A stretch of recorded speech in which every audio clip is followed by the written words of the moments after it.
Hayat Ağacı'ndan herkese merhaba. Bazı insanlar hayatlarında bir zorlukla karşılaştıklarında hemen bahaneler üretmek ve şikayet etmek yerine olasılıklara odaklanır ve değişim için adımlar atmaya başlarlar. Olasılıklara odaklanan insanlar zorlukları bir fırsat olarak görürler.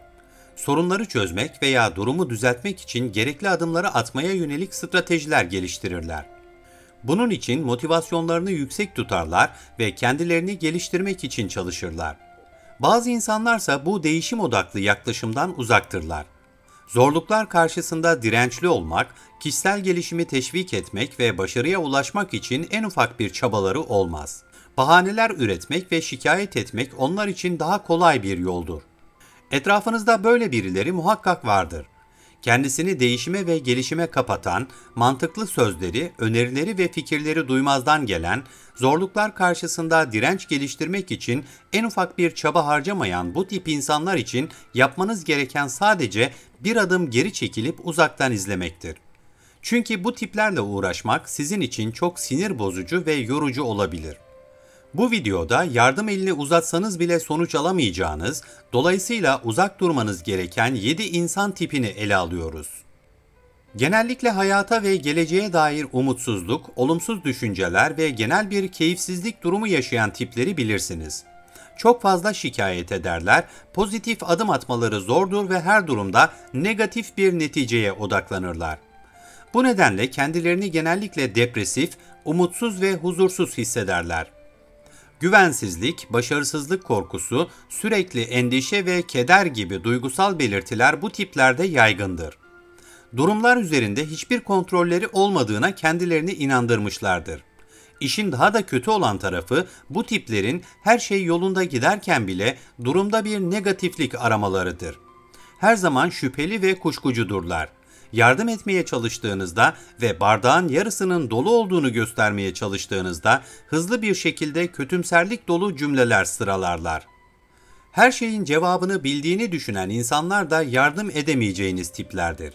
Bunlar her zaman, hatta yanılgıda oldukları ayan beyan ortadayken bile haklı olmaları gerektiğini düşünürler. Bunun nedeni yaşadıkları öz farkındalık eksikliğidir. Kusurları olduğunu asla kabul etmezler. Gerçekten her zaman haklı olduğunuz inancı zihninizde bir kere yer etmişse, bilmediğiniz tüm şeylere karşı duyarsız kalırsınız. Bu tipler hayatlarına her şeyi bildikleri havasıyla devam ederler ve bu kendilerini önemli hissettirir. Çevreleri için ne kadar sinir bozucu olduklarına aldırış etmezler bile. Sizin bakış açınız, perspektifiniz, fikriniz ya da yorumunuz onlar için hiçbir anlam ifade etmez, ilgi bile duymazlar. Kararsız insanlar bir karar verme aşamasında sürekli zorlanırlar, sorun yaşarlar. Elbette bazı durumlarda düşünmek ve seçenekleri analiz etmek doğru bir davranıştır. Her seçimin bir risk içerdiğini unutmamak önemlidir. Ancak kararsız tipler bu konuda kronik derecede rahatsızdır. Hayatta bazı kararlar vardır ki üzerinde uzun uzun düşünmeyi, günler geceler harcamayı gerektirebilir. Ancak birçoğu da hayatı etkilemeyecek derecede basit ve önemsizdir. Kararsız insanlar için bunlar arasında bir ayrım yoktur. En basit kararlar için bile gerçek bir korkuya kapılırlar. Oysa hata yapmıyorsanız büyümüyorsunuz demektir. Hiçbir şekilde harekete geçmeyen, ilerlemek için hamle yapmayan bu insanlar da yardım edemeyeceğiniz tiplerdir. Bazı insanlar her şey ne kadar kötü olursa olsun veya ne kadar kötü giderse gitsin her şeyin iyi olduğu ve asla şikayet etmedikleri yalanına inanmayı tercih ederler. Duygularını sessizce içlerine atarlar ve hayatları çok iyiymiş gibi davranırlar. Ancak bu onlara acı verir. Çünkü her yeni negatif olayla birlikte bu duygular büyür ve ömürlerini tüketir.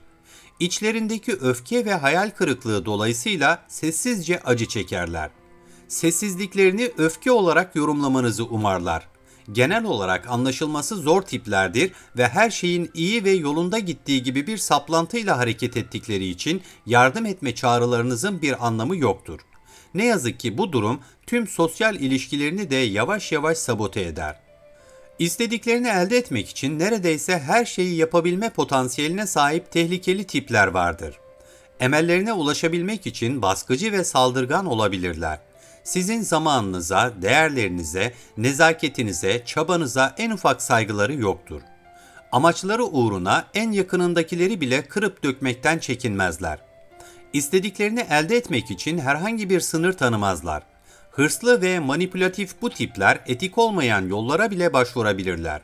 Başkalarına zarar verme eğiliminde olan veya sürekli olarak saldırganlık sergileyen bu tip insanlara yardım etmek şöyle dursun, önceliğiniz güvenliğinizi sağlamak ve uzak durmak olmalıdır. Vaatlerini yerine getirmeyen, verdiği sözü tutmayan, sizin kıymetli zamanınızı boşa harcayan insanlar da en ufak yardımı hak etmeyen tiplerdir. İnsanlar arasında güven ve saygıyı sürdürmek, verilen sözlerin tutulması ve vaatlerin yerine getirilmesiyle mümkün olur. Bu temel prensipleri göz ardı etmek, başkalarının zamanını ve emeklerini boşa harcamak, bu kişilerin karakterindeki eksiklikleri ve ahlaki değerlere verdiği önemi ortaya koyar.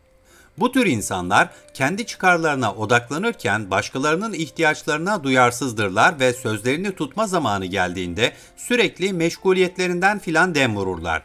İlişkilerinde sadakat ve dürüstlük gibi temel değerleri göz ardı ederler.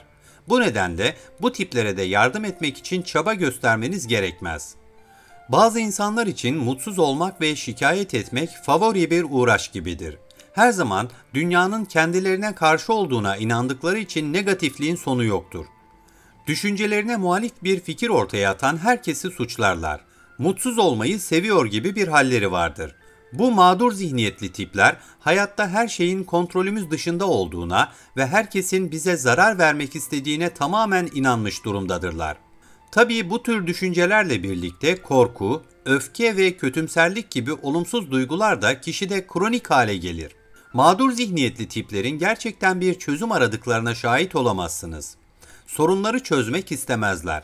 Mantıklı bir şekilde konuşmaya çalışırsanız öfkeyle ve eleştirilerle karşılaşırsınız ve sizin de kendilerine karşı olduğunuzu düşünürler. Dolayısıyla bu tiplere de yardım etmek için kendinizi boşuna yormayın. Videoyu beğendiyseniz Hayat Ağacı'na abone olmayı, yorum yapmayı, beğen butonuna basmayı ve bildirim zilini açmayı unutmayın.